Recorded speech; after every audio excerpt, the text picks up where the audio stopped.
Good afternoon, everyone. Welcome and thank you for joining our Sustainability Town Hall. My name is Yara Watson Colon. I am your Sustainability Specialist here at UCF, and I'm so happy that you're joining us today to discuss the progress of our new Sustainability and Climate Action Plan.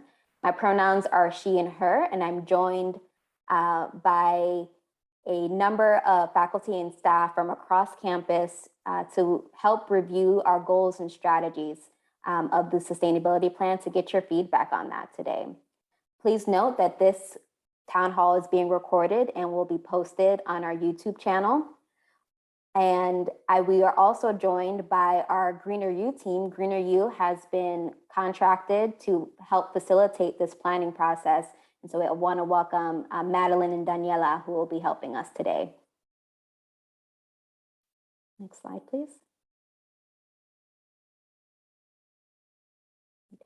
So we've been working hard to make this process as inclusive as possible, despite the ongoing pandemic limiting the way that we're able to connect with each other. We want to make sure that this plan is reflective of the community's vision for a sustainable UCF. You showing up today is part of this, and I'm grateful that you're here, and we're going to do our best to use our time effectively. With that said, we have several goals for today, and I'm hoping that at the end of the town hall, you will have had an opportunity to provide feedback on the draft goals, vision, and key strategies, have received an update on the planning process, learned something new about sustainability at UCF, and identify the ways that you can be involved.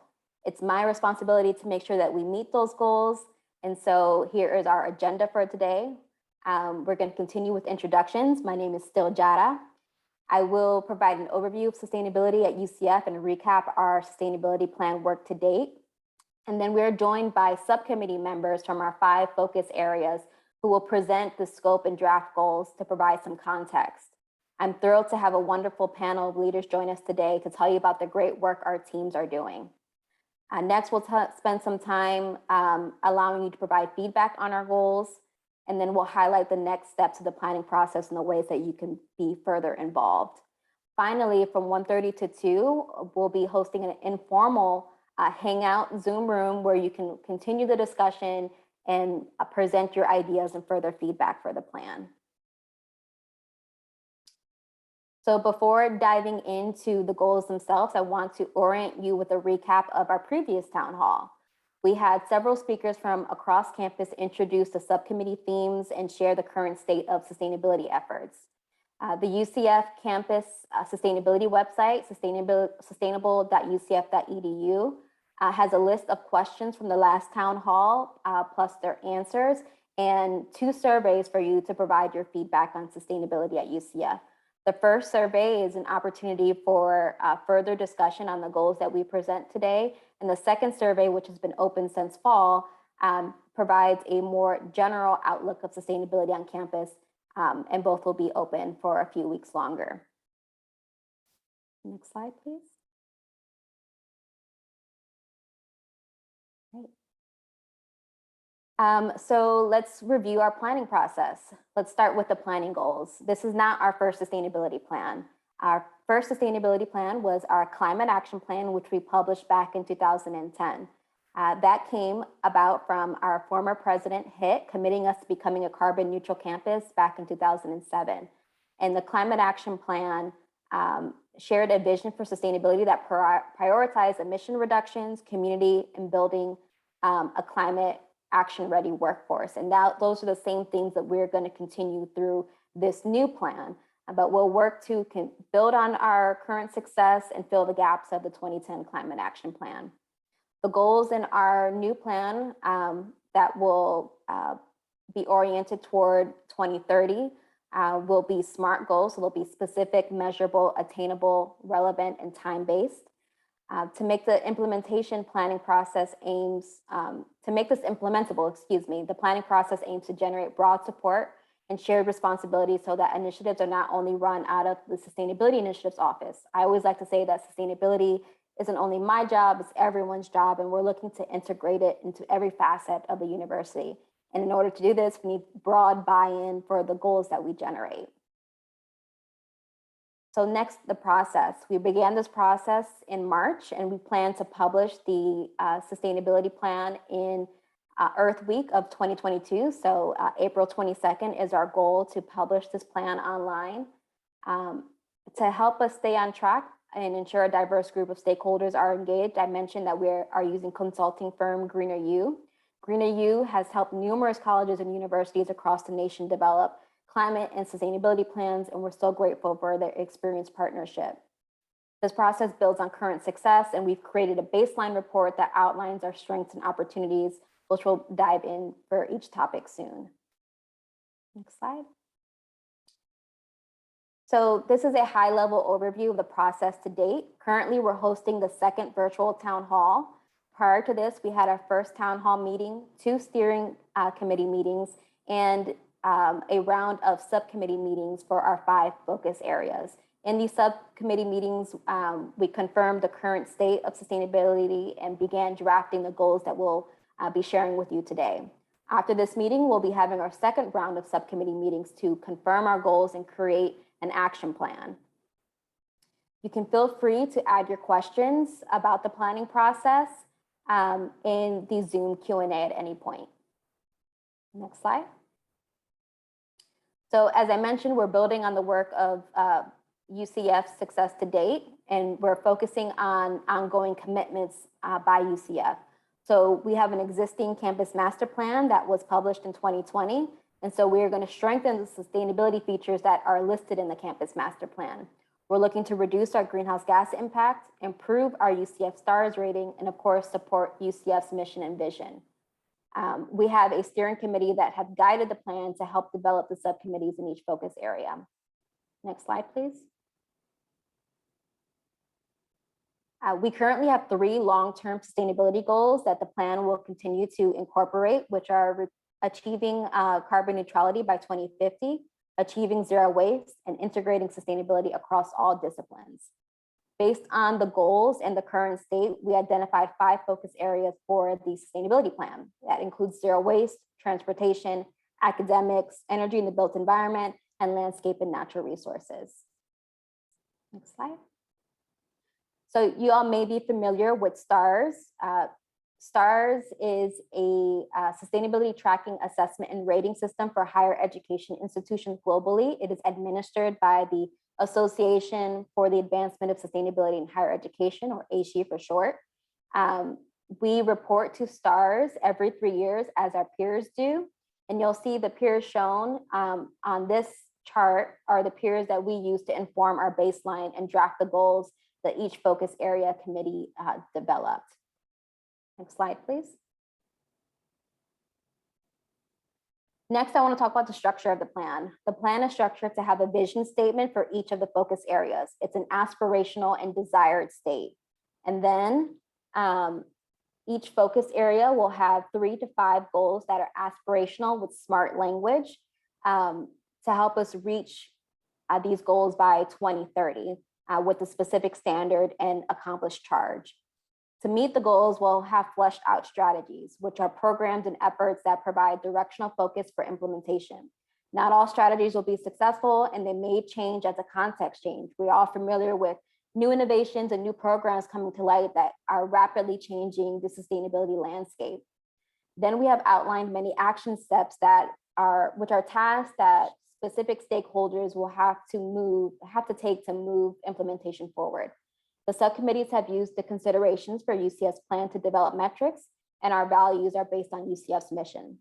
When the goals are confirmed, the subcommittees will start to set up targets, data points to reach within a specific time frame, and the metric units we will use to measure success based on STARS. We want to one day become a STARS Platinum institution, and to help reach that, we're aligning our sustainability plan not only with our campus master plan and strategic plan, but we're also aligning it with STARS.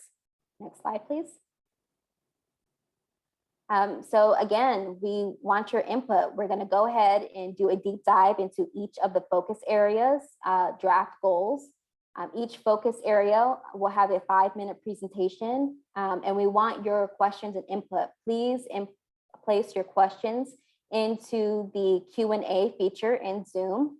At the end of the presentations, we will go ahead and answer some of the questions that you placed there. And you may ask anything from the presenters as well as anything that I've presented on so far. Please note the slide numbers in your question if you have a specific question about a specific slide. So with that said, let's go over the draft goals for each of the focus areas. I want to start off with Amanda Lindsey. I'm proud to present Amanda.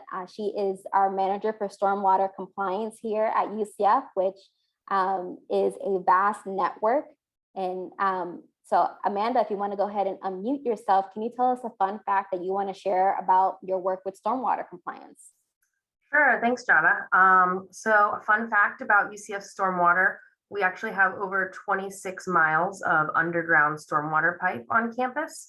And those pipes outfall to 13 different man-made stormwater ponds that filter pollutants from the runoff before that water flows off of campus into the Little Econ River, where it eventually flows into the St. Johns River and finally into the Atlantic Ocean near Jacksonville. So the impact that we have on all those systems is pretty big. So that's why stormwater compliance is so important.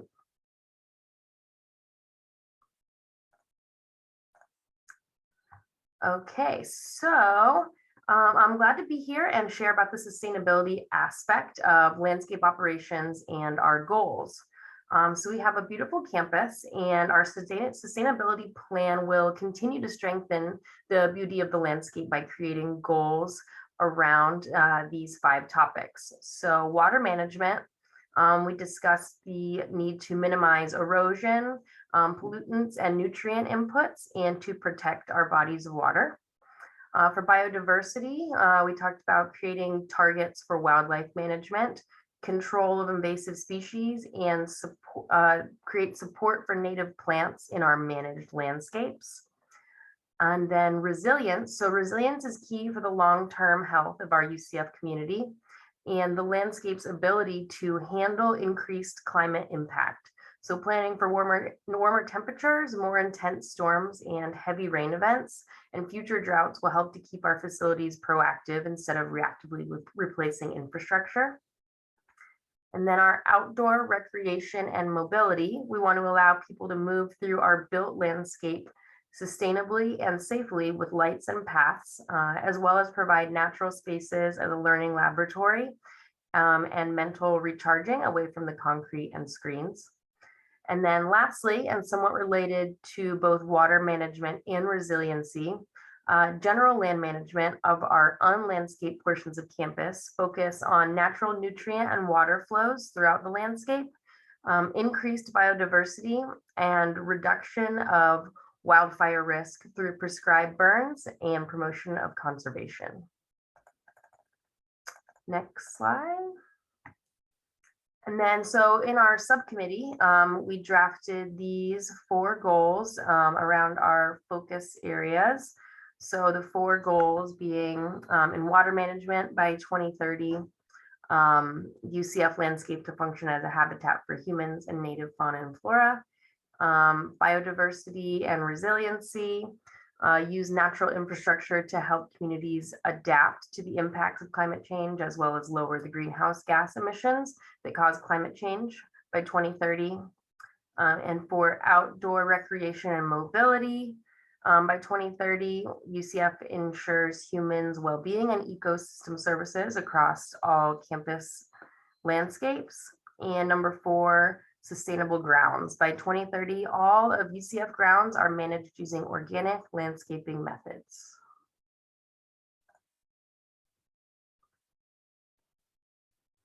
Great, thanks, Lindsey. Was there anything in particular that stuck out to you during the committee discussions? Yeah, I thought that the committee discussions were a great way to all get together on one forum. We don't often have like an open forum for chatting together about the struggles and the things that we think need improvement as far as sustainable goals on campus. So I thought that was really great. And being able to talk about future conservation and really putting an importance on our green spaces on campus, being the kind of manicured landscapes, but also our conservation areas that we have almost 800 acres on campus. So moving forward with conservation in mind is a big thing that I'd love to see moving forward as such a large university with such a large portion of our campus still undeveloped. I would love to see some of that kept undeveloped and utilized for natural enjoyment of our ecosystems. Yeah, definitely. Thanks, Amanda. I really enjoy our natural campus landscapes. Our trails throughout campus are one of my favorite features to enjoy, and I hope everyone gets a chance to go out and enjoy them as well. I hope so too. Thanks, Yara. Thanks. Next slide, please. So go ahead and enter your questions for this focus area into the Q&A section. Before we answer specific questions about landscape and natural resource goals, we're going to continue through our focus areas. And next up, I'd like to introduce, we'll be talking about transportation. And so it's an honor to introduce James Evans, who is your Student Government Transportation Coordinator. So James, feel free to go ahead and get started and tell us what you've enjoyed about serving as the Transportation Coordinator for Student Government so far. Absolutely, and thanks for having me, and thanks for everybody being here today. I would say one of the things I've enjoyed most about being a student who gets to be involved in this process and be in these rooms and have these discussions is how much I've learned and how eye-opening it is to see how much thought goes behind working these systems, building these systems, procurement of things like the shuttle contract, et cetera. There's a lot of thought and intention in how we do these processes. And I think including sustainability as a forefront thought process on the way we work this is super, super important. So I'm really happy to be here for that. So getting into it, for the scope of our subcommittee, we've really broken it down into 4 different areas.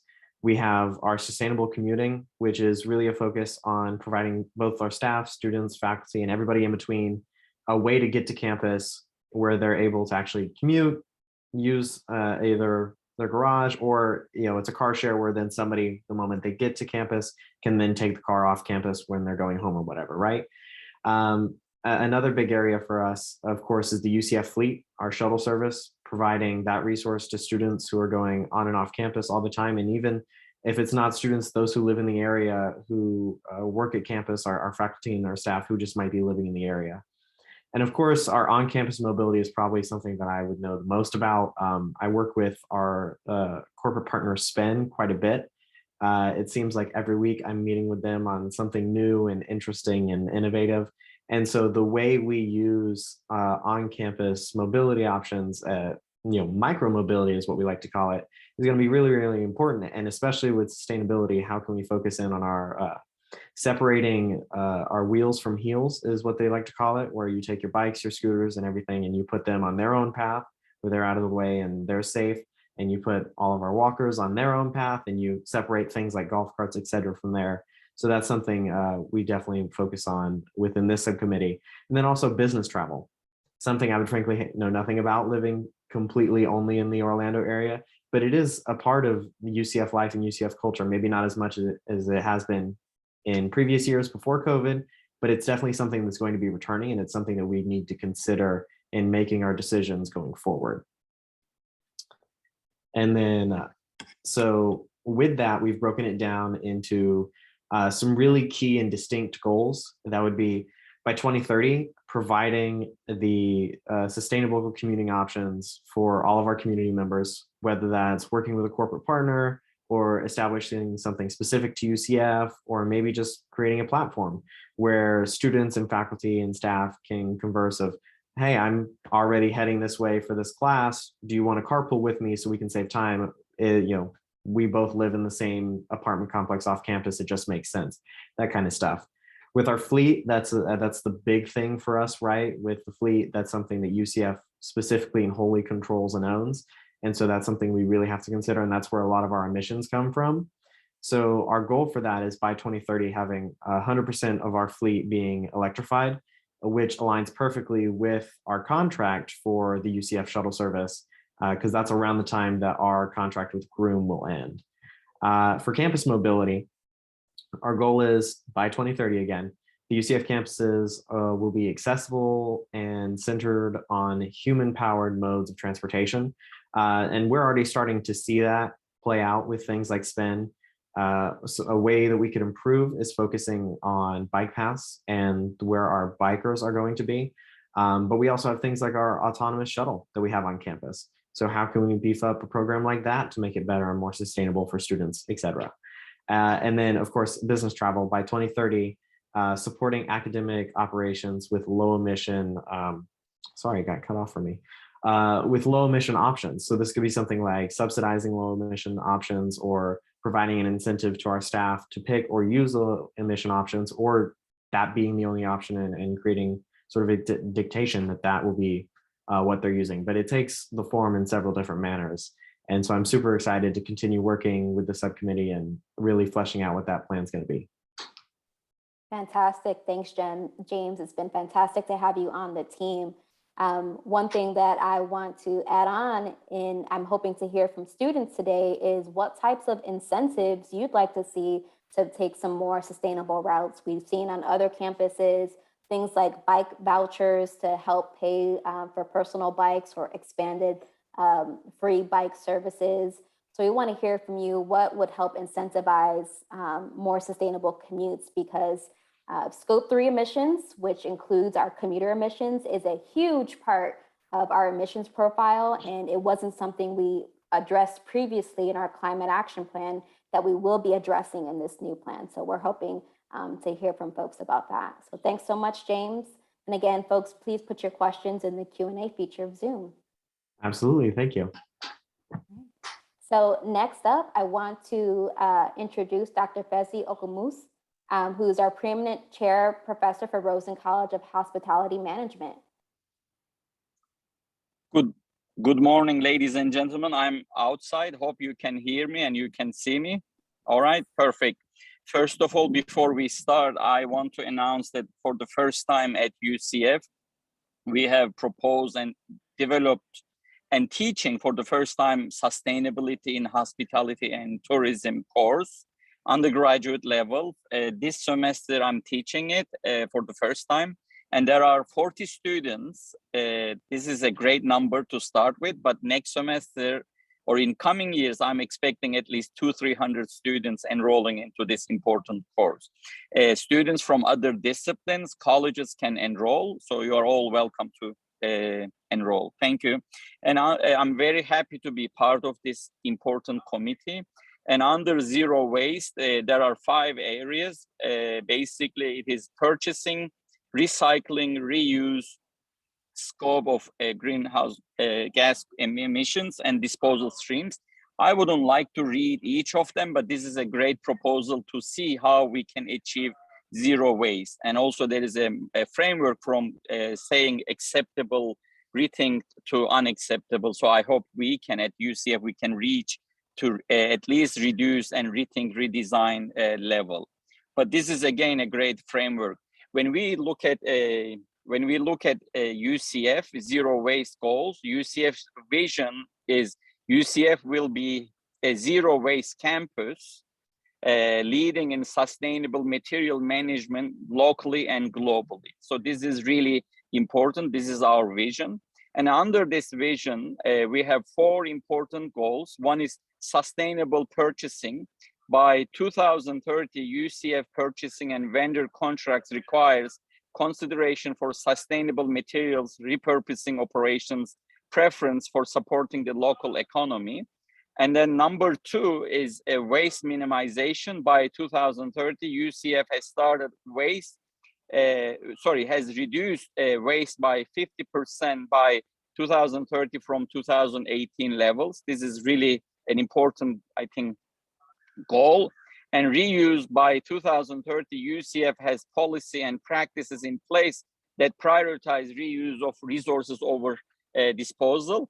And then number 4 is user experience. By 2030, UCF stakeholders utilize material options and disposal streams that prioritize waste minimization at UCF and beyond. So we have 4 important zero waste goals, and I hope we can reach those goals and then even be a leading university in Florida and nation in sustainability efforts. Thank you. Thank you, Fezvi. I love that Rosen College is so engaged with sustainability. I think hospitality is a key area, especially being in Orlando, where we can infuse sustainability more and more. And that's not just sustainable tourism, but also in dining practices and in hotels and different things like that, and the way that travelers engage with communities when they do travel is a key part of sustainability questions. So thank you for being a part of this journey, Fezvi. Thank you. Thank you for having me on the panel. Thank you very much. So I know that students love talking about waste. Recycling and composting are 2 big areas I hear about all the time. And so we'd love to hear your ideas and your questions about how we're going to become a zero waste campus one day. Sure. Thank you. Everyone, so next slide. So I'd love to introduce for our academic section, which includes both research and curriculum, Madhvi. She is our instructional specialist for experiential learning. And so she's worked with students across campus for developing our experiential learning program. So Madhvi, go ahead and take it away. Yeah, thank you for having me today. So academics is really the reason UCF exists. And without our students and what they learn, UCF would not be here. So, and also looking at what students learn and take with them for the rest of their lives is as important as what we do on campus within our operations, within academics as well. So UCF has a bold goal of integrating sustainability across all disciplines. And within the sustainability plan, we have about 5 subtopics to ensure just that. Within curriculum, and then within experiential learning and living lab opportunities, research, living student life and engagement, as well as education and community outreach. Now, within that, we have looked at sort of the goals that we want to reach as, the vision for academics. So sustainability is integrated across all disciplines, and sustainable research, providing sustainable research to support the United Nations Sustainable Development Goals in the local community and beyond. Now, within curriculum area, which is our first focus, is to ensure that sustainability is integrated amongst all disciplines, both in undergraduate as well as graduate programs. Also within experiential learning and living lab opportunities, looking at how do we provide high impact practices such as internships, service learning, study abroad programs that students can really gain that hands-on experience. Also sustainable research operations, looking at how UCF is a top research university for research conducted sustainably. Also impactful research. UCF will conduct research that addresses sustainability challenges and provide solutions to reaching the UN Sustainable Development Goals. Also incorporating within research, students, collaborating with faculty, again, looking at how they can gain that hands-on experience throughout their time at UCF. Absolutely. Madhvi, was there any discussions that came out of the committee meeting that were impactful to you or do you think are interesting?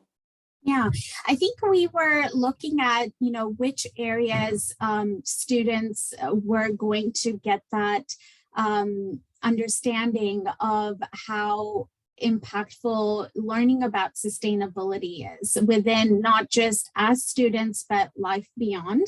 And we were looking at ways of developing specific programs that can really help students get engaged into the topic, and also how they can impact the community by sharing the knowledge, and also developing partnerships within the community to really help UCF be more sustainable overall.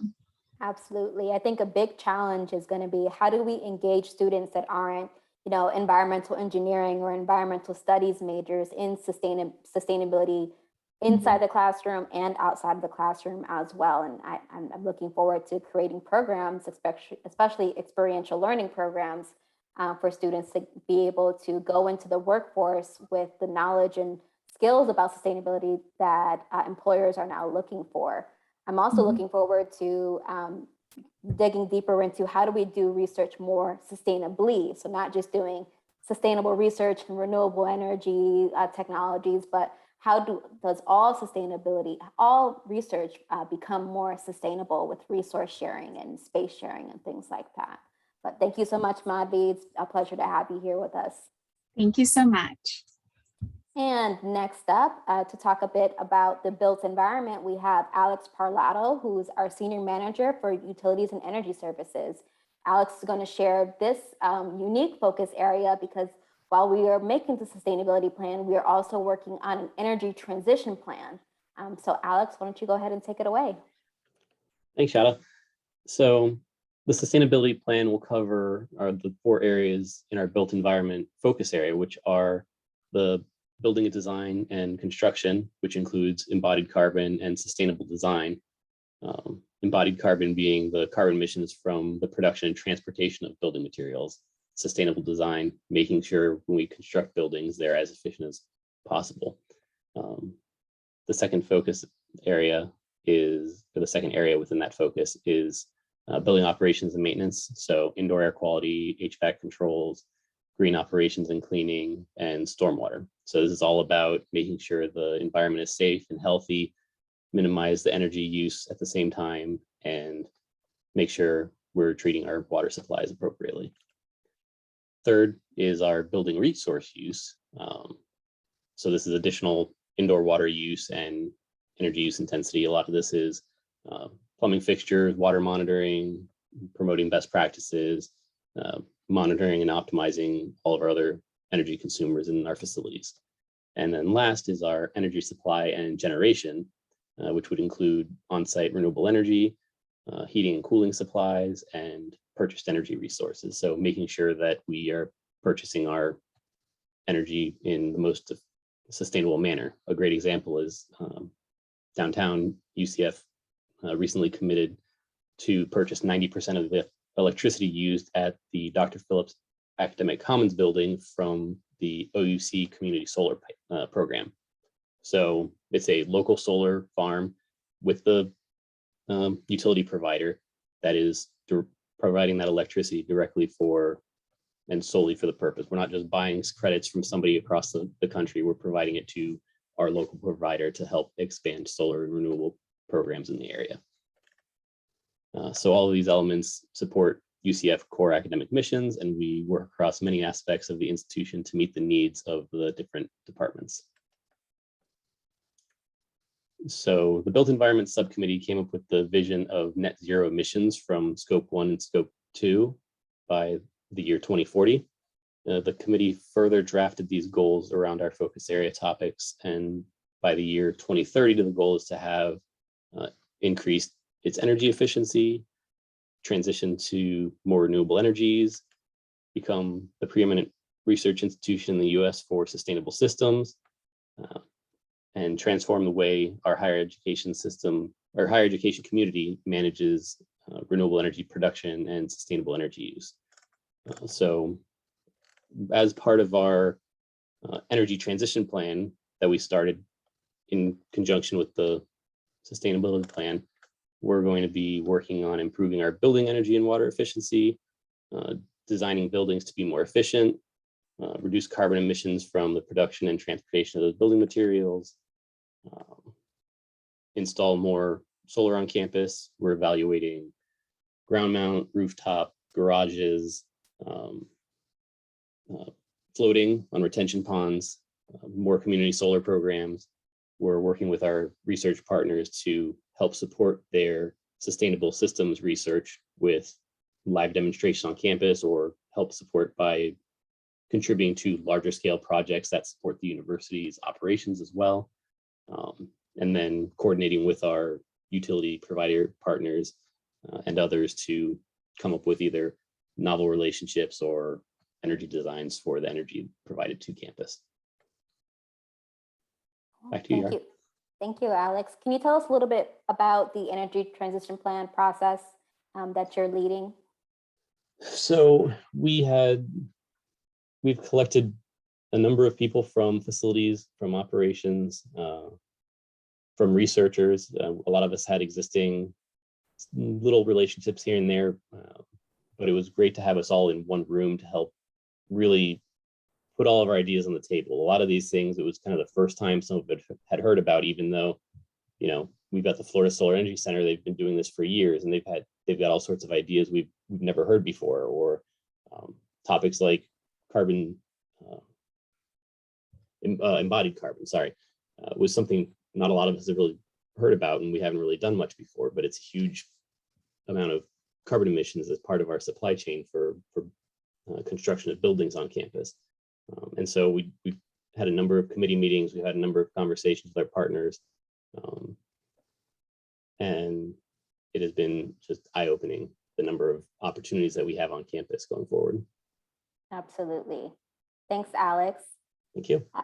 So before we move on, we are a little ahead of schedule. So I'd like to open the floor to our panelists if there are any additional tidbits that they'd like to share, or things that they'd like to hear from students about today.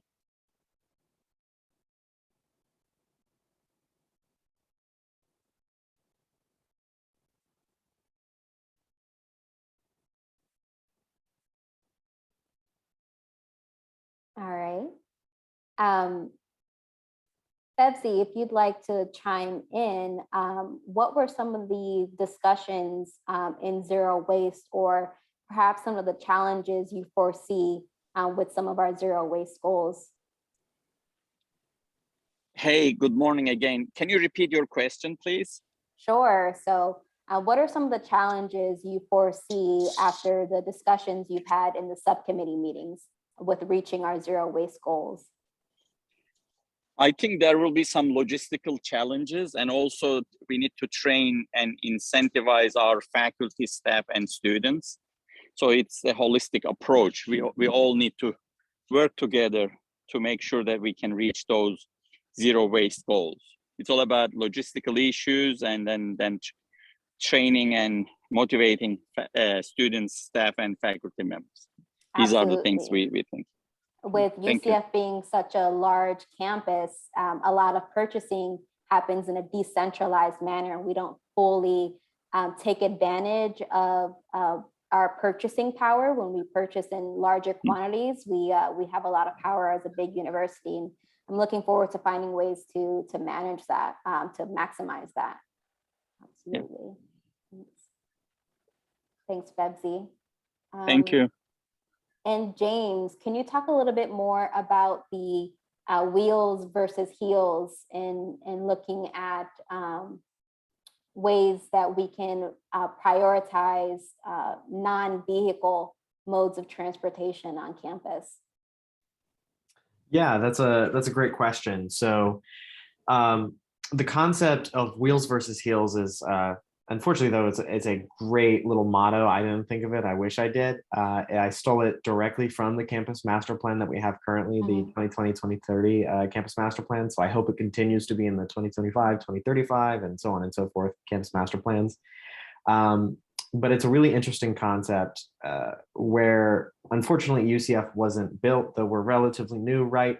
We weren't built with that idea integrated in mind, where you could have your micro mobility options and you could have your walking options, and they were completely separate.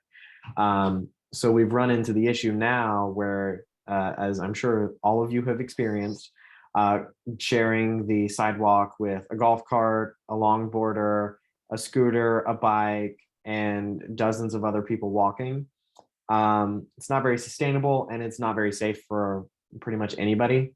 We've all probably had our own close run-ins. I had one on the way into the office this morning.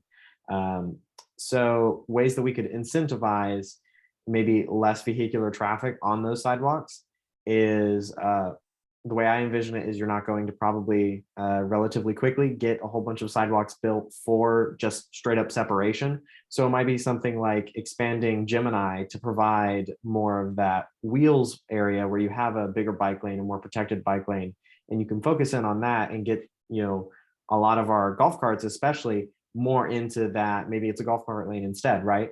So that they can get traversing around campus where students aren't going to be walking, so that it's safer for everybody. And then that provides more space and more of a use for students to actually feel comfortable walking around campus, because some of the sidewalks are relatively tiny depending on where you are. So that's something that we always consider when we're trying to get across the campus.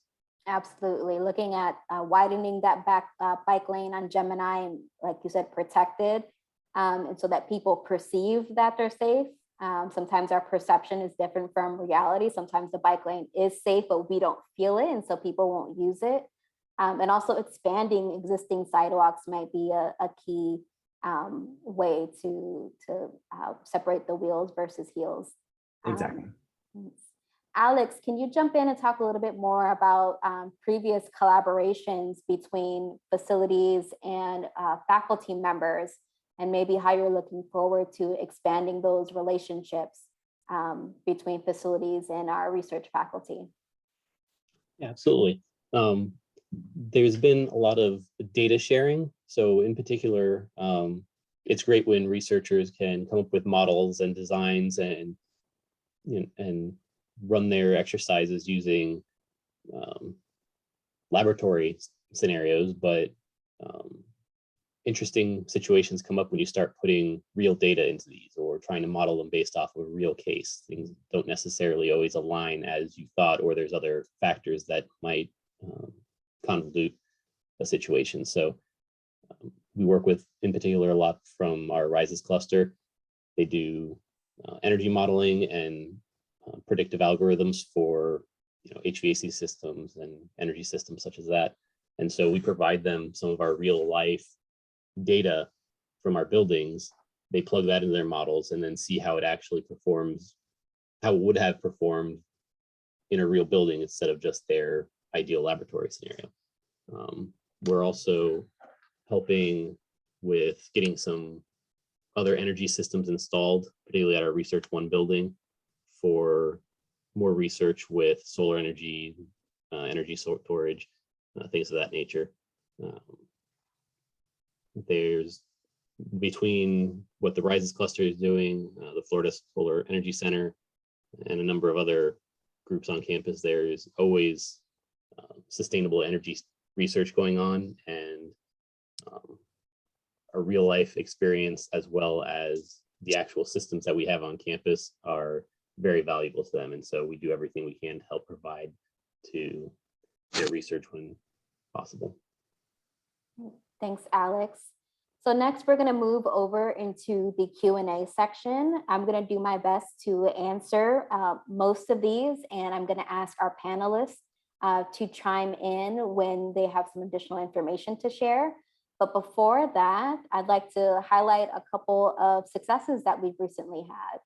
Next slide, please. So Alex mentioned earlier that UCF Downtown, along with Orange County Government, Orlando City Soccer Club, Orlando Pride, pledged and signed on to the OUC and City of Orlando 2030 Solar Pledge. You can see our Director of Utilities and Energy Services in the bottom right-hand corner there, signing that in downtown and committing us to powering 90% of that downtown facility with renewable energy. We also have had several water conservation efforts on campus in our district energy plants 2 and 4 that have saved over $213 in water costs and have avoided over 76 million gallons of potable water since 2017. And then, of course, UCF's downtown's Dr. Phillips Academic Commons became the university's 30th LEED certified building and our 21st gold LEED building. So we have an expanding portfolio of LEED certified buildings, and not only our commitment to new construction being LEED gold, but we're also committed to retrofitting existing buildings to meet LEED standards as well. Next slide, please. So let's move over into the Q&A.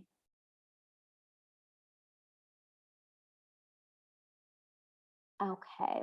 So Daniela, do you want to go ahead and read our first question for us? Sure. Our first question is, what is the university's plan to target food waste diversion? Sure. So I see we have a lot of compost enthusiasts that I recognize here today in the town hall. And so our first step with food waste diversion is getting an accurate picture of the volume of our food waste on campus. And this has been a little bit of a challenge. It's going to take some further work with our on-campus vendors to measure the amount of pre-consumer food waste. I suspect that this is the area that we're going to start with. And so food waste that happens behind the kitchen rather than the food waste after the consumer, the student in the dining hall may be done with the food. That's because it's kind of easier to control in back of house and to build the infrastructure for composting back of house first, instead of having so many bins that need to be collected for collecting post-consumer waste. And so we need to have an accurate picture of the volume of waste we generate so that we can accurately get the size and cost of the type of composting facility, whether that's an anaerobic digester, whether that's a partner coming to pick up the food waste to compost off-site, or a windrow system on campus. We need to have an accurate picture of that volume first. Next question. Next question is, will there be any efforts to revitalize landscapes in communities around UCF? For example, the Paramore community next to the downtown campus has a severe lack of greenery. Not to mention it's very difficult to go outside there due to crime. And they're in the beginning processes of gentrification. Are there any initiatives to try to help underserved communities like Paramore so that they can reap some of the benefits of our sustainability goals? That's a fantastic thought, and it's well timed because I was just speaking with Student Government Sustainability and Innovation Coordinator, Adriana Harris, and there's interest around doing some gardening for Earth Week around the Paramore area. We're looking to more and more integrate campus events and activities and programs from not just the main campus, but our downtown campus, our Rosen campus. I know sometimes students feel kind of disconnected when the primary classes are on our other campuses, not our main campuses. And a project like you're speaking of over in Paramore is a great way to engage our students in the downtown area within that community as well, and help to mitigate some of the impact our presence has had there in the Paramore area. So there's nothing on the books yet, but there's definitely been some conversations, and we'd love to hear some more ideas like that that we can integrate into our implementation plans for sustainability on the downtown campus. Our next question is more of a general question related to the sustainability plan. What are the baseline data points from 2018 that reduction goals are based off of? So I don't have that right in front of me.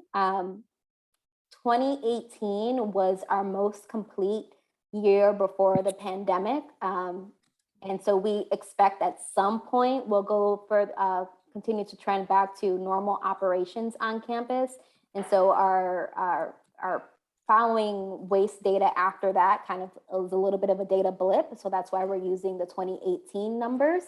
But we will post that baseline information on our website. We'll put the link to that in the chat It'll take us about 1 or 2 weeks to get that information posted on there, but we'll make sure to share that.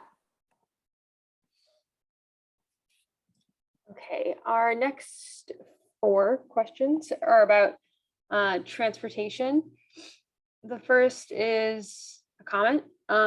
Reducing travel times for shuttles and public transit are critical to meeting our goals. Right now, the transit center is pretty out of the way, not near most classrooms.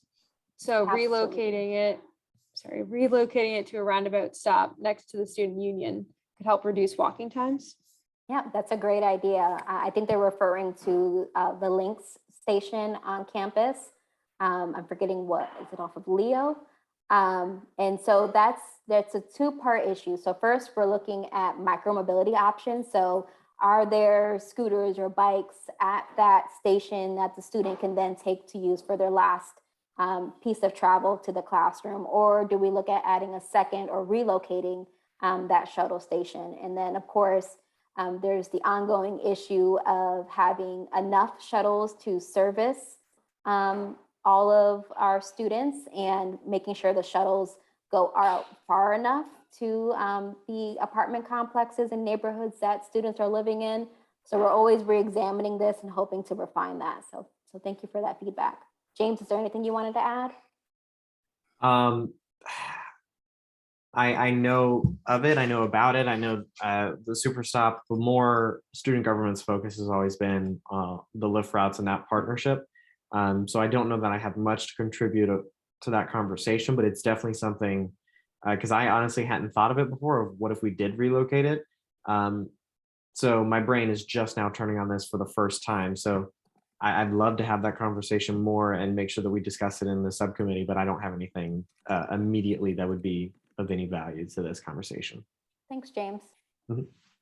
Next question. I think it's also on transportation. Also on transportation. Can we have the downtown shuttle make an immediate stop at the Lynx Central Station downtown? Good thought. We'll add that to that same conversation. The great thing about the transportation area is, so for a long time at UCF, we've dealt with this hinky issue of transportation not being owned by one department. There's lots of different departments and committees that hold different pieces of transportation. And now there's one committee created, it's called Mobility 2030, where all the right folks are finally in the room to prioritize these different transportation initiatives and seek specific funding for these initiatives. So hopefully over the next 10 years, we'll see more focused and strategic implementation of sustainable transportation programs through there. But this is great feedback that we can take to both the subcommittee for the sustainability plan, but also that higher Mobility 2030 committee. And to tack on to that as well, we also have the Parking and Transportation Services Committee, which is more of the operational version of all of this, where it's less strategic planning and less, this is the idea and the vision and the direction we want to go, but what's happening now, what can we do now? We actually meet in early February. So that's something I'm going to email over to our chair of that committee and see if we can get on the agenda and have a conversation about what that might look like. Excellent. Our next transportation related question. Can we work with Lockheed Martin and the county to build a multi-use path from the Rosen campus to Lockheed? We have hundreds of students who commute there each day as part of the CWEP program who could benefit from using the Rosen shuttle if it were better connected. Absolutely. And I think what we need to commit to is better surveying. So there's a certain volume of use that we need to prove to add a shuttle stop, if I'm correct, James. And so I think we need to put that on the radar as a possible need for our students. Exactly, you're spot on with that. Unfortunately, I'll be honest, I'm not a Rosen student, I'm not a downtown student, so sometimes those issues fall out of our scope. Thankfully, we do have a new coordinator who works with Adriana and I. His name is Nick, and his focus is outreach to specifically our more regional campuses in the area. So Lake Nona, Rosen, and downtown are his big focus. And so that's where we try to pick things like that up. So that's a new position this year. We're hoping in the future that those conversations really start to happen. We've already been talking about transportation options between downtown and Rosen, and what that might look like, and how we can improve that. So if that's something that we're starting to catch now and we're hearing this here, that's something I can take back to these conversations and begin to focus in on those areas. So I appreciate the feedback there. Yeah, I absolutely love that so many of our departments are finally seeing that, oh, we need to have some more specific focus to our regional campus students and make sure that they feel a part of that larger community at UCF. Next question. When the Bright Line arrives, how can we incentivize its use for our many students and faculty who travel to South Florida for personal or business travel? So I don't have any thoughts of this at this time, but it's certainly something we can discuss in the subcommittee meetings and when we're looking at implementation, because I think incentives are a key way to help remove negative perceptions up front. So sometimes, someone will have a shuttle available to them, but they have a negative connotation with taking a shuttle, so they won't. And so incentives can kind of break down those barriers. I think the same will be with any additional transit opportunities like Brightline. Next question. Next question. The sustainability plan identifies many important objectives, some of which will require aggressive action to achieve by 2030. What mechanisms will be put in place to monitor progress made toward these goals? Sure. Great question. So Alex and I will be working on a dashboard to help track our progress. So a key part of today is getting feedback on the goals. And then in our next subcommittee meeting, we will adjust those goals and then create some strategies and tactics to reach them and some specific metrics to measure our progress for those goals. And we're hoping to be as transparent as possible with an online dashboard that will help to educate the public on our progress on those goals and help to feature the partners that are engaged with those goals. So again, sustainability isn't just the job of the sustainability office, but our partner departments across campus and our colleges can engage as well. And we can help to share our progress on that dashboard. This next question looks like it's for Alex. It says, hi, Alex. The built environment plays a huge role in walkability and creating people-focused places. How are we leveraging the latest research in this field to promote those things? So the walkability of campus wasn't necessarily the focus of the subcommittee that I worked on with the energy transition plan, but I think James kind of spoke a lot to this, and Yara alluded to the Mobility 2030 committee, which is definitely focusing on a lot of the walkability issues, especially when it pertains to traffic issues. I know specifically have come up with regards to signage on campus versus lights, some of the crosswalks not being very visible. It's still in the very early stages, so that's all I have offhand on that, but it's definitely a topic that is being discussed and is kind of in new eyes, so to speak. So we'll be able to start making some efforts in that direction. Alex, can you talk a little bit about the strategies for building new buildings in the future on the surface lot? I think that's part of kind of like building up and not building out. I think is a concept that helps with walkability as well. Yeah, I'm not too familiar with a lot of the efforts. There's a handful of buildings kind of in the pipeline. And we have an entire master planning committee dedicated to, what those buildings are, where they are, orientation. We've got numerous engineers and architects involved. I don't know how much of a topic walkability is with respects to the placement of buildings, but it's definitely something that we can kind of shoot up to those people and make sure it gets in their purview. From my understanding with the campus master plan, we look at building on interior surface lots first.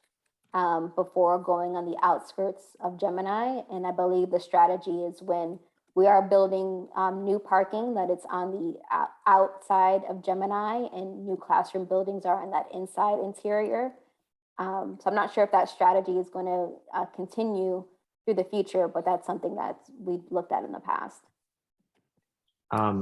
To tack on to that, that's absolutely what I've been hearing and what we've been having conversations about over here in student government. We sit on a numerous number, an insane amount of committees, to be completely frank about it. So we hear bits and pieces from various places all over, and you make these weird dots and connections together. Definitely, from my understanding, the future of UCF transportation and what it looks like for us as a campus is all of our garages are eventually, 30, 50 years down the line, going to be outside of the Gemini circle. And a lot of those garages that we've built in the past 10, 15 years are going to be repurposed. They've been built with the idea of being repurposed, where the ramps can basically come down flat and be turned into classroom buildings, et cetera, as that space is needed. So there has been some preconception of that in the design recently, and moving forward, I'm sure it's going to be even more prevalent, where that core of campus, and I love the way we've built it on the rings, where that core of campus is really just going to be people. And we're already having conversations in things like the Parking and Transportation Committee about how can we limit the number of cars that make their way all the way into the innermost ring or the second innermost ring, so that we can ensure that we're keeping those places really student focused, so that by the time that my kids or their kids get to UCF, that it's a place where students and where they are, and faculty and staff, and being people focused is the idea, especially at the core of campus. Yep. And I also want to point out too, some discussion that we've had in the Mobility 2030 group and the Sustainable Transportation Committee is when we're talking about people focused, all kinds of people too, because sometimes we forget to think about making it accessible as well, and why there will sometimes be the need for a car to be able to go all the way through the interior of campus for our folks that are differently abled.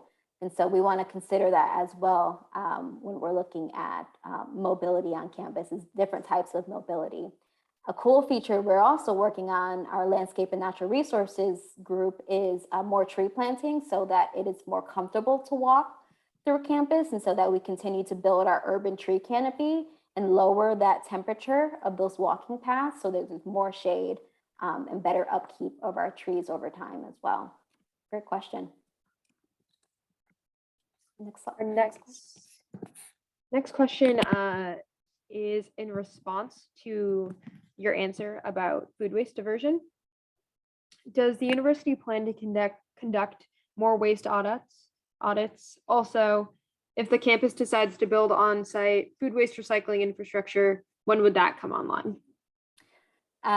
So yes, we were absolutely going to do more waste audits. We want to track how our performance with waste is over time. So after our last set of audits, we went ahead and changed our signage. We received a grant for Recycle Across America signage through the Green Chamber of Commerce.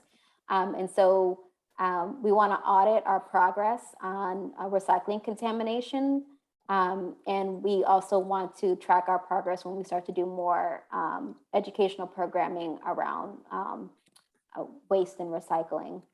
As for the facility, there was conversations prior to the pandemic about on-site recycling sorting, as well as potentially on-site composting, and those conversations has kind of been stalled in the wake of the financial impact of the pandemic, but it is conversations we're still having, but I don't have an outlook on the time a facility might go online for that, or if that's the route we would even want to go to. As I mentioned earlier, we may want to have our food waste picked up by a community partner and composted offsite.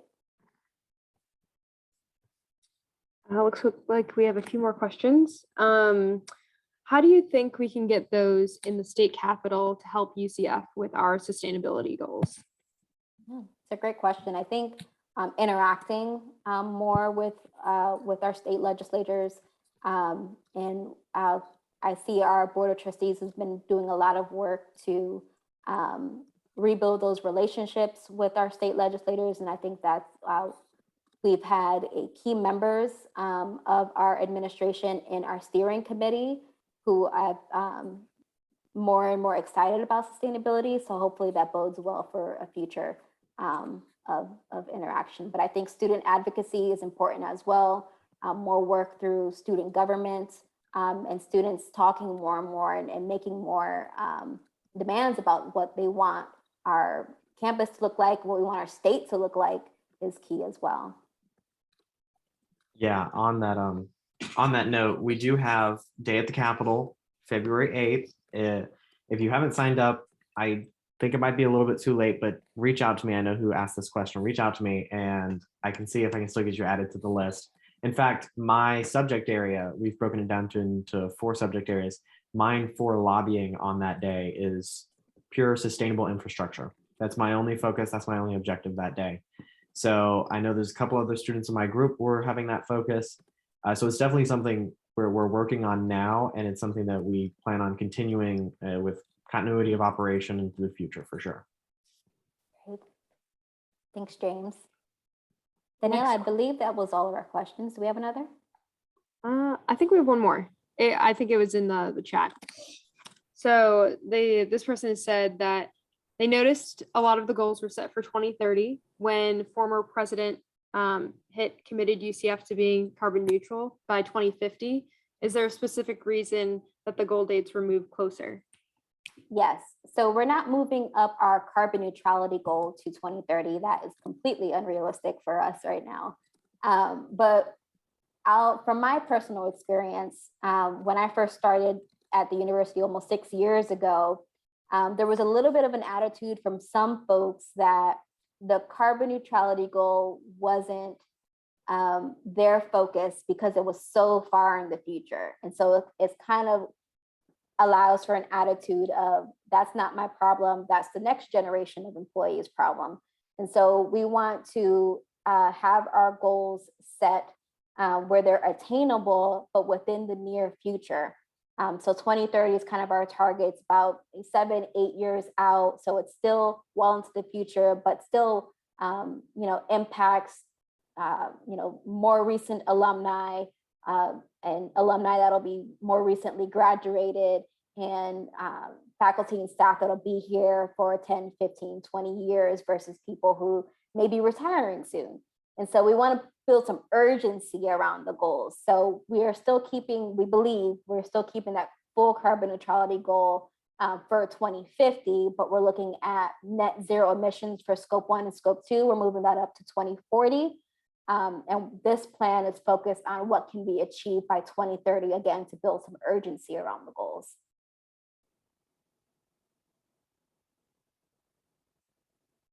Any other questions? One more question. What progress has been made towards UCF's 2050 carbon neutrality goal? Are we on track to hit that?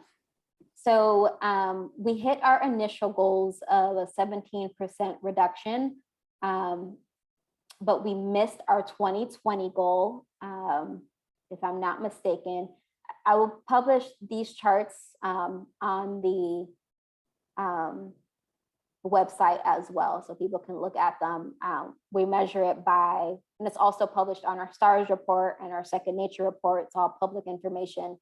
But I'll go ahead and share our emissions reductions on our website more clearly as well.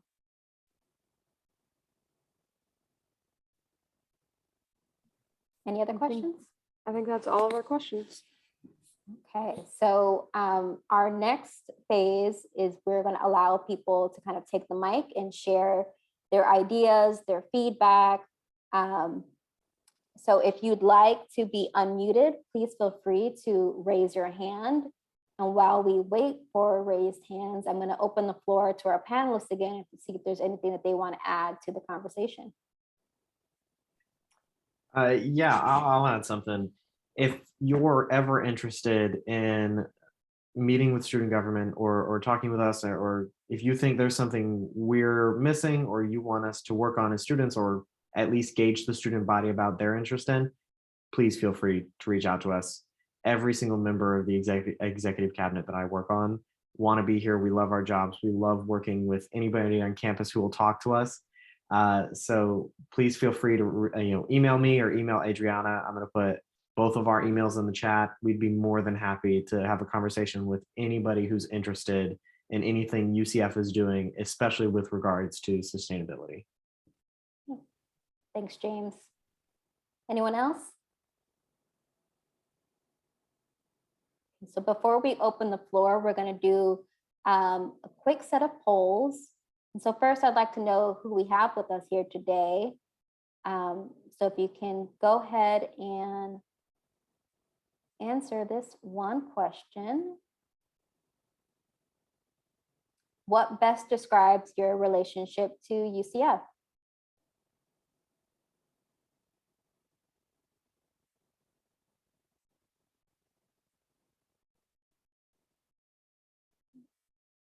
Give folks just a few more seconds.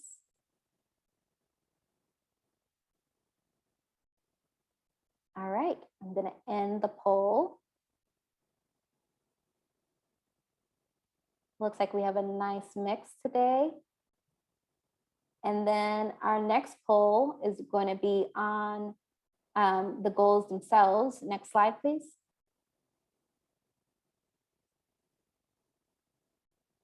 So we're going to start with landscape and natural resources. So you want to hear at what level you support each of the goals in these focus areas.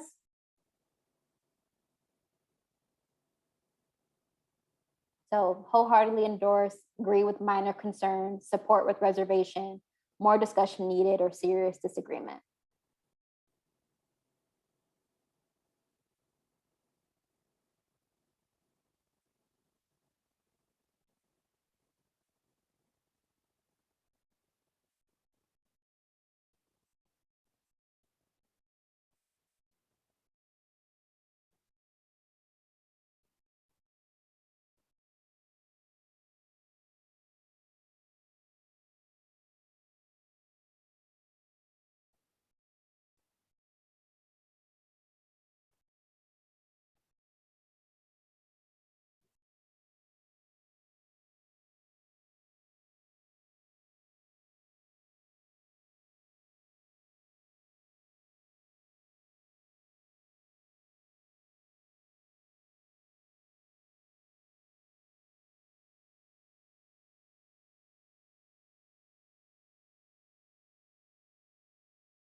Just a few more seconds.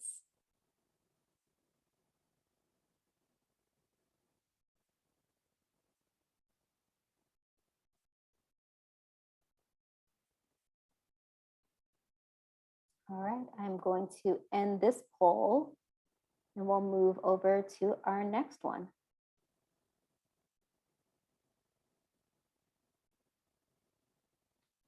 So next up, next slide, please. We are going to do transportation. Give you all about a minute. Same premise.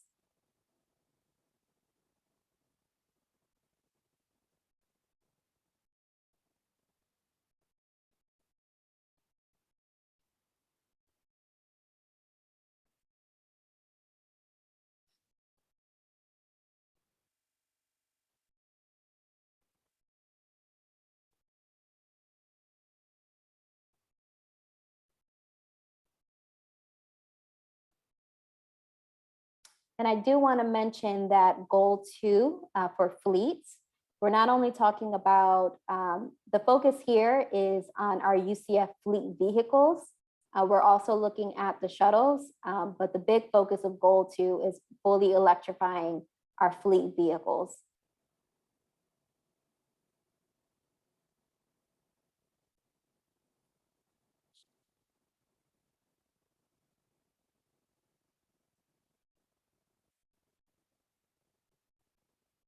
Give folks a few more seconds.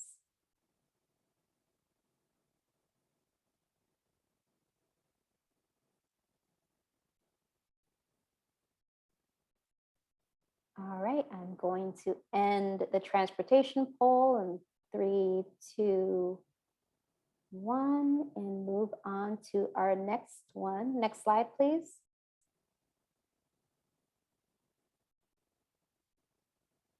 So next up, we have zero waste.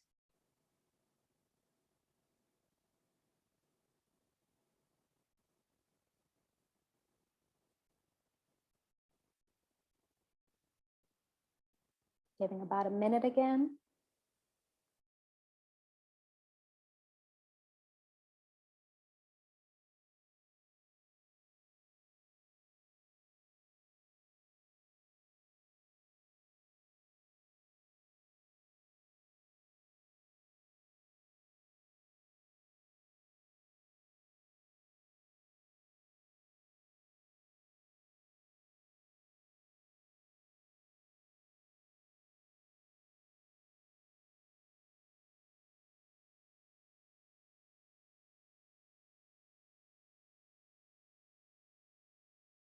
Glad to see so much support for the goals. Lets me know that we're on the right track.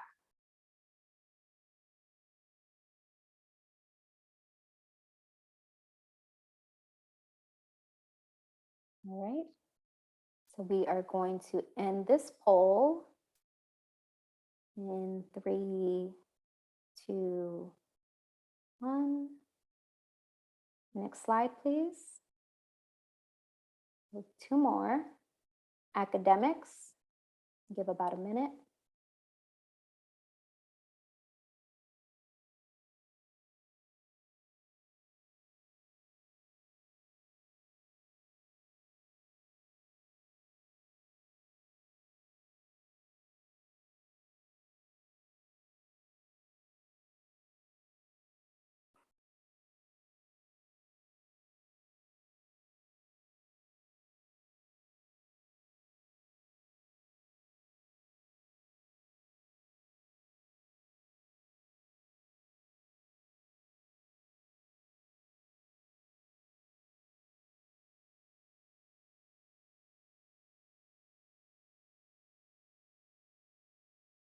And just one more poll question after this, and we'll open the floor for discussion.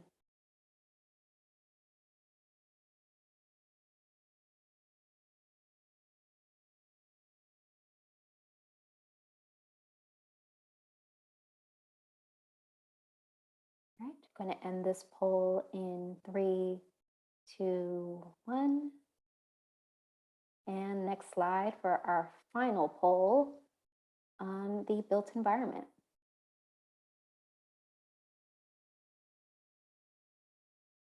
We'll give a minute again.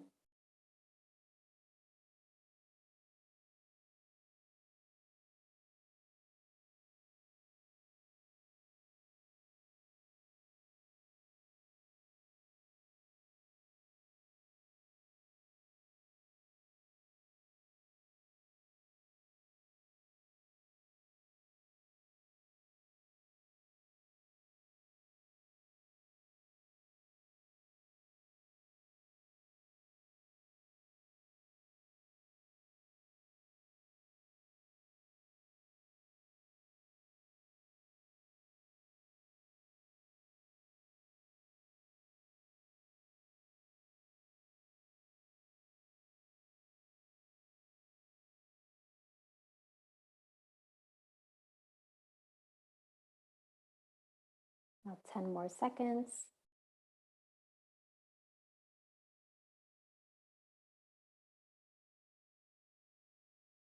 All right, 3, 2, 1. Fantastic. Thank you all so much for participating in those polls. I also want to mention that on our website and in this chat, we have a link to a survey specific to feedback for these goals. You can mark that you attended the town hall and skip these questions that you've seen here today. But if you have additional feedback, so for example, if you wanted some more information or you had some reservations about the goal, you can specifically input that for each goal in that survey. And we'll add that to the chat here as well, and you'll see a link for it soon. Next slide. So we'll move into general feedback and any additional questions from the audience. So again, feel free to raise your hand and we will pass the mic to you to share your thoughts today. Go ahead and use the raise your hand feature, or if you don't see the raise your hand feature, go ahead and flag us in the chat.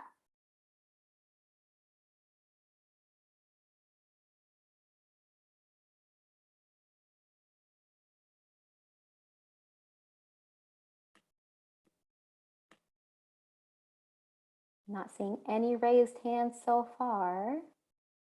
Don't be shy. Love to hear from students, faculty, or staff. If you're excited about anything, have any questions, want to share an idea, please feel free to raise your hand and flag us.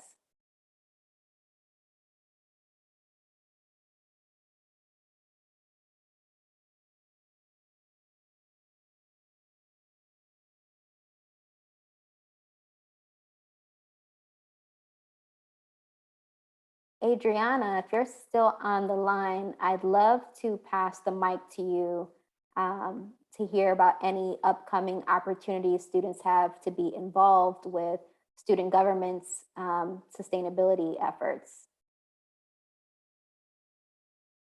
Feel free to unmute yourself.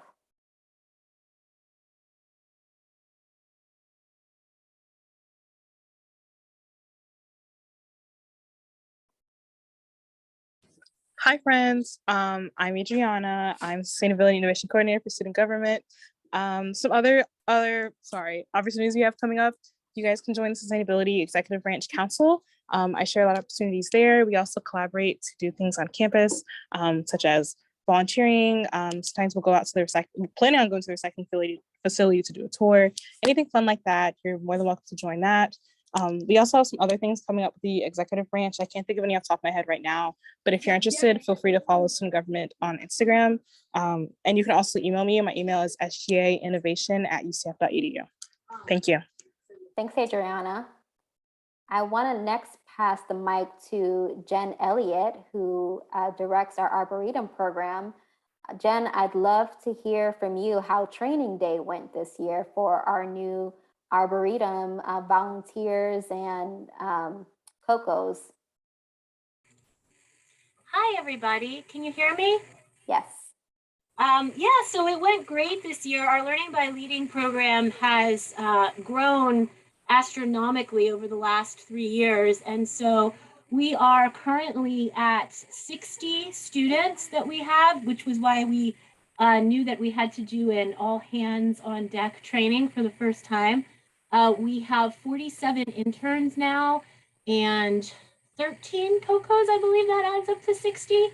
So yeah, it was a great day. We did an classroom portion where we kind of talked about the program so that all of our students understand what it is that we're doing so that they can go out and serve as ambassadors and talk about the program. And then we did a field portion teaching our students how to use the carts properly and all of the equipment, and had to go down rundown of our office and all that sort of stuff. But it's really incredible to have a small army of students helping us accomplish all of the goals that we've set for the Arboretum. And it's just wonderful to be around the young people and feel the energy that they bring to the program. So it was great. And if there are any students on this call and you're interested in learning more about what we do here, we would love to talk to you about that. You can send me an email or stop by and talk to us or one of our many COCOs.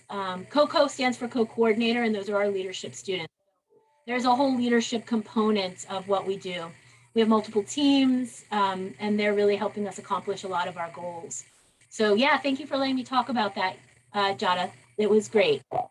Thanks, Jen. Thanks for joining us. And I love all the great work that all the Arboretum COCOs and staff and volunteers do to beautify our campus and have so many enriching learning opportunities for our students. Thank you so much. I'm still not seeing any raised hands, so I'm gonna pick on a few other people I see in the attendees list. I see we have Isabel Muir, who's part of our Florida PERG program. I'd love to hear, Isabel, about any programs Florida PERG has ongoing right now or campaigns that are coming up. Yeah, absolutely. Thanks for passing it over to me. Hi, everyone. I am a campus organizer with Florida PERG students, or the Public Interest Research Group. So we're a student action group on campus working to make social change on a number of different issues. In the sustainability space, however, we've been working on a campaign to get UCF to go 100% renewable energy by 2040. So sitting in on some committees, also getting just grassroots support from students, from faculty, and just heavily organizing around the issue. And we're still running that campaign this semester. And I can actually drop our interest form in the chat, as we have volunteer and internship opportunities. We've also been doing a statewide brand audit where we're looking to find the state of Florida's #1 plastic polluter on our college campuses.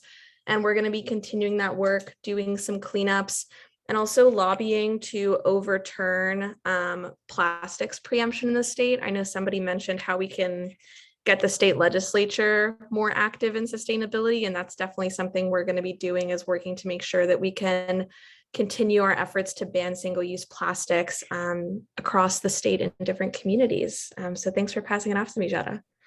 Thanks, Isabel. Thanks for sharing. I think I want to pass the mic next to RJ Mueller, who's our #1 bike advocate on campus. RJ, what are you looking forward to as we look at more sustainable transportation options? Hi, everyone. How are you? And yeah, I wasn't expecting to speak, but I've got a lot of good things to talk about. We just filled out our application to be bronze bike-friendly designated university. It's a renewal from the 2017 application that we filled out, and the idea is to try to get our campus to be more bike-friendly. And this year, last year, the application was filled out by a group of students, as it was in 2017. So we're looking for a lot of help from the students, which we really appreciate, because it wouldn't get done without them.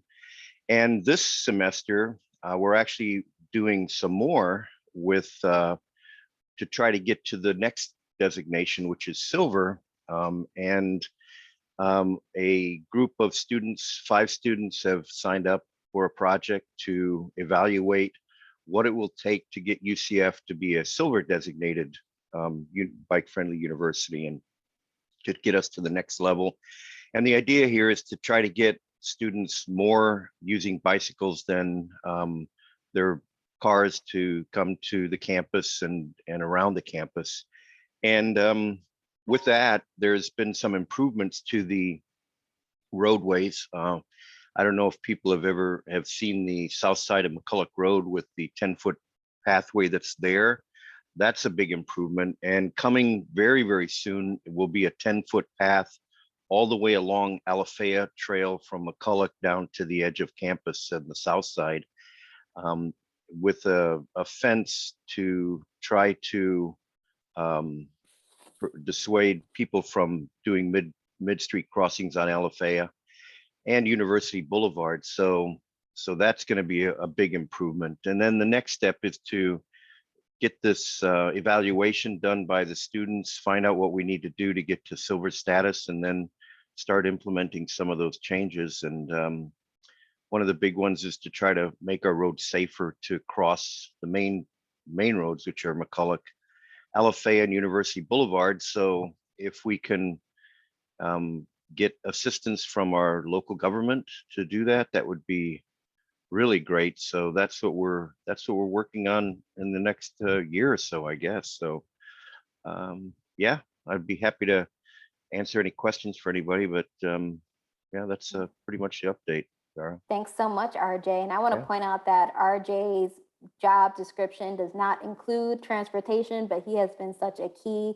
feature in improving our roadways and our bike safety on campus. And I want to thank him for all his work. Thanks. I want to pass the mic next to Naomi, who's raised her hand.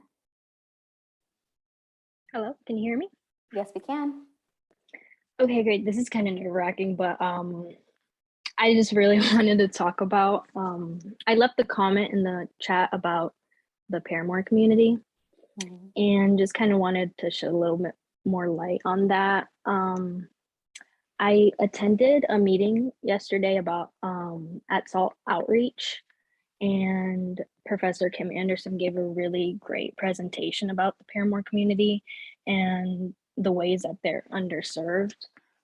So that just kind of like inspired me to talk here today, just in the ways that they are dealing with, I mean, they're dealing with so many things in the community. But I just feel like, you know, UCF has a responsibility to kind of help the communities that are surrounding them, and Paramore being one of them.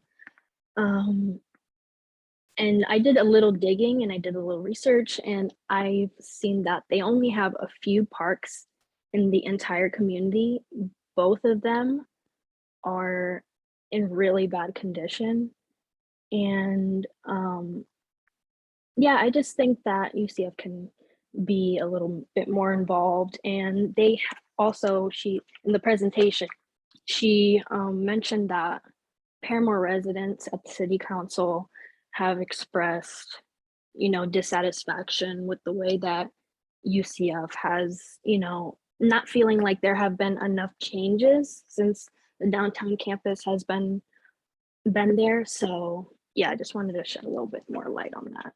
Right.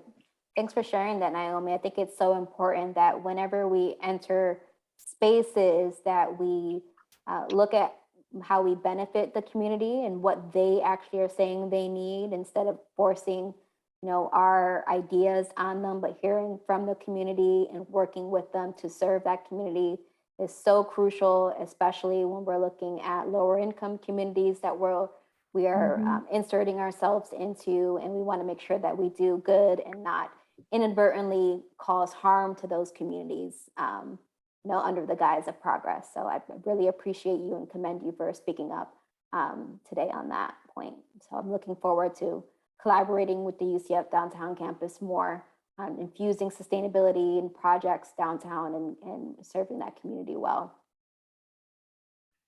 I also, I want to commend you for speaking on the subject, because it's a huge thing that doesn't get talked about enough, is that we are downtown in the middle of the Paramore community, and we do need to be serving that community as much as we can.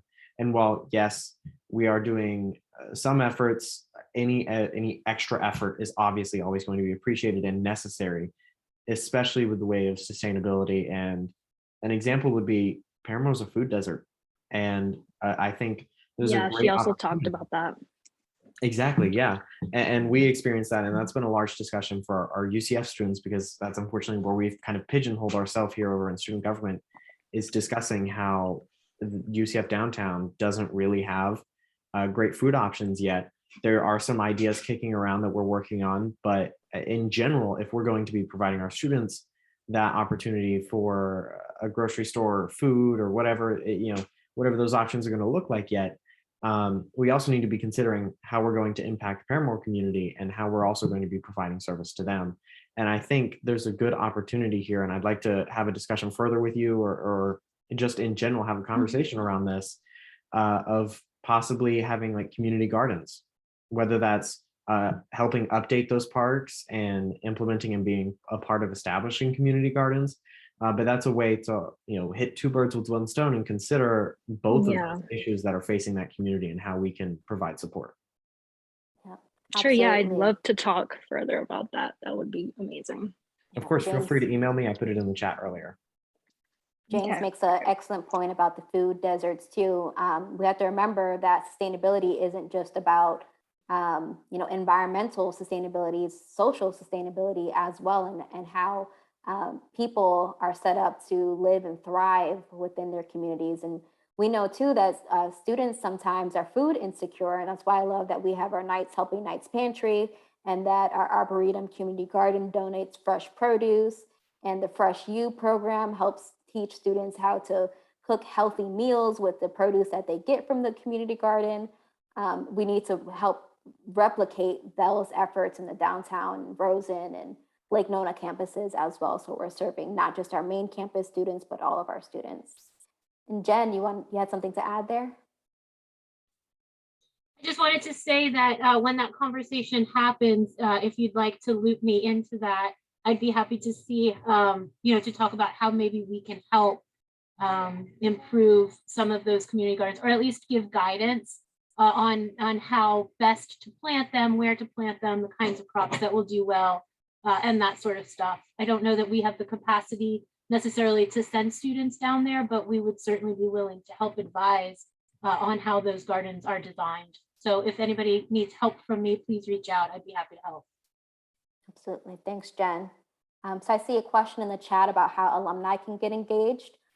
Those 2 surveys I mentioned that are on our website, the feedback for the draft goals and the general sustainability, alumni are welcome to fill those out as well and provide their feedback. We also have a second round of sustainability committee meetings coming up, and we're opening the doors more for folks to be a part of those discussions. So if you're interested in possibly serving on a committee, you can feel free to reach out to me directly as well, and I'll place my email in the chat. Any other raised hands or questions?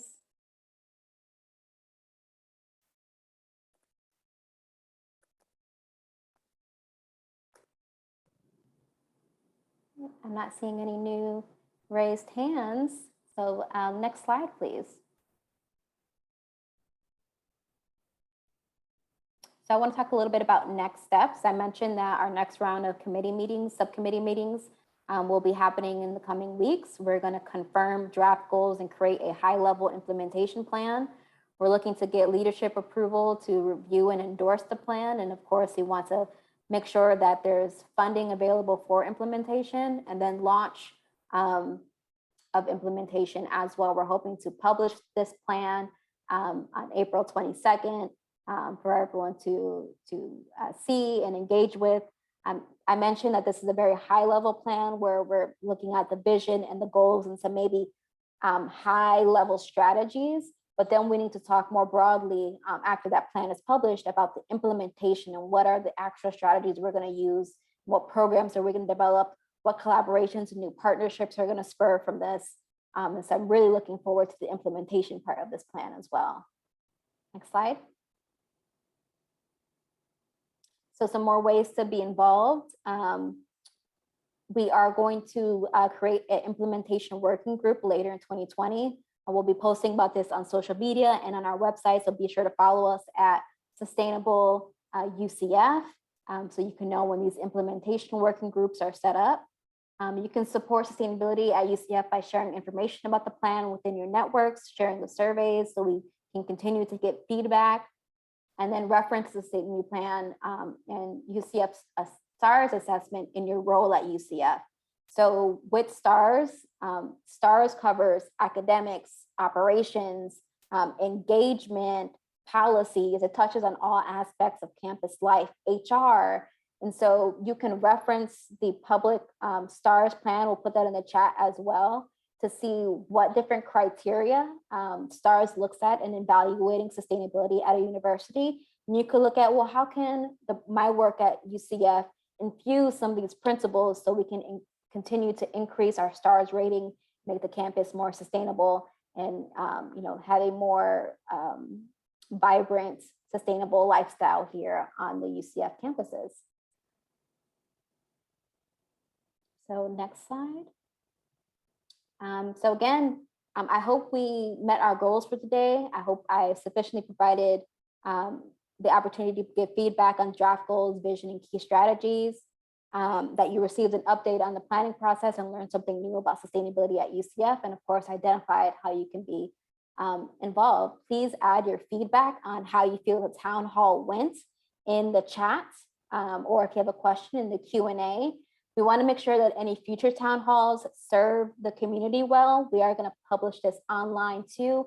We want to learn from today and what your experience was like today. So please feel free to chat us any positive or room for improvement feedback within the chat here today.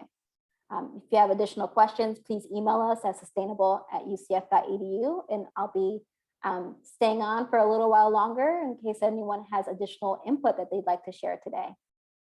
But thank you so much again, everyone, for joining us for today's Sustainability Town Hall. I hope that you enjoyed your time with us and that you learned a lot. And I look forward to engaging with you further as we create this plan and then implement it in the future. Thank you.